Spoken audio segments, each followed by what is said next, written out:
Trump. His name is Gary Cohn. He's the president of Goldman Sachs in New York, and reportedly he's being considered for energy secretary in the Trump administration. Cohn sits on American University's Finance and Investment Committee. One of the students leading the Dump Trump, Fire Cohn campaign is Gray Leonard. He's a senior at AU, and he joins us now. Gray, thanks for coming on. Hey, Tucker, thanks for having me. So what is your complaint with Mr. Cohn? Right, so historically we've had many grievances with Gary Cohn. So he's one of the board members who, is the reason why we have $62,000 per year in tuition, and so the Board of Trustees, without any kind of democratic student input, every 2 years decides on tuition increases. Right. And so historically we've had student movements to try and get a tuition freeze at the very least, and so tuition will stop rising. But the Board of Trustees has met every single movement with disdain. They don't listen to the students. And so this is one in a long line of events that... Well, let me just say, I'm with you. I just want to raise my voice in agreement with you. Schools are too expensive. You don't get your money's worth. But they're all that price, basically. I mean, all schools, all private universities are in that same range. And Gary Cohn's giving money to the school, which in effect subsidizes tuitions rather than raise. I mean, he is a trustee. He gives a lot of money to the school by definition. Your complaint in this case seems to be that he met with Donald Trump. And I wonder if that's a crime, and should it be? No, I mean, it's not a crime to meet with somebody, obviously. But I think it is evident of a conflict of interest, perhaps not legally conflict of interest, but it signifies that the same order that has caused students to go into lifelong debt is now, slowly meeting with Trump, and it's going to continue to raise tuition. And it's an unsustainable model for the university.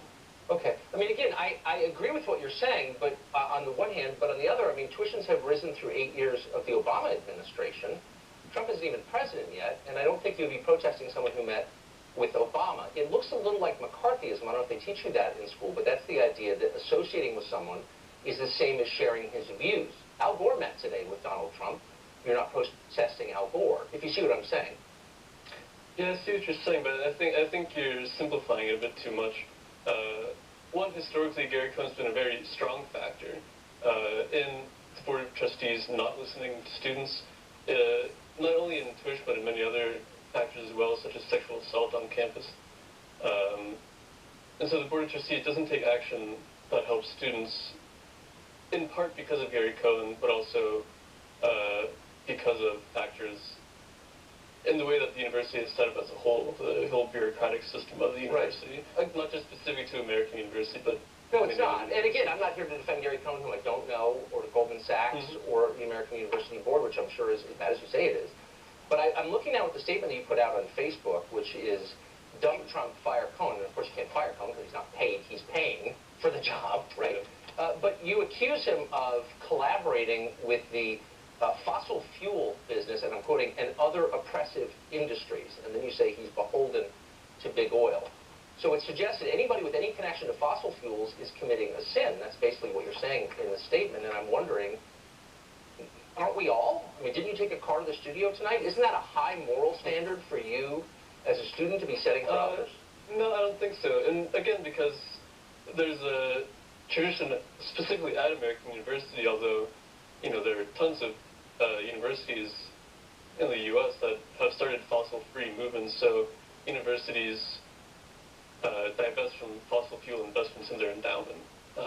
And so there are screens you can do in, whoever sets up your portfolio that can screen out fossil fuel companies. Right, but you would do that because you think it's... At American University, there's been a movement for the past 4 years to do that. And again, it's been met with complete disdain, even though a large amount of students support it. Well, I can identify with the disdain, though, coming from any citizen who flies on a plane, who uses a gas range, who drives in any kind of motor vehicle that's not a Tesla.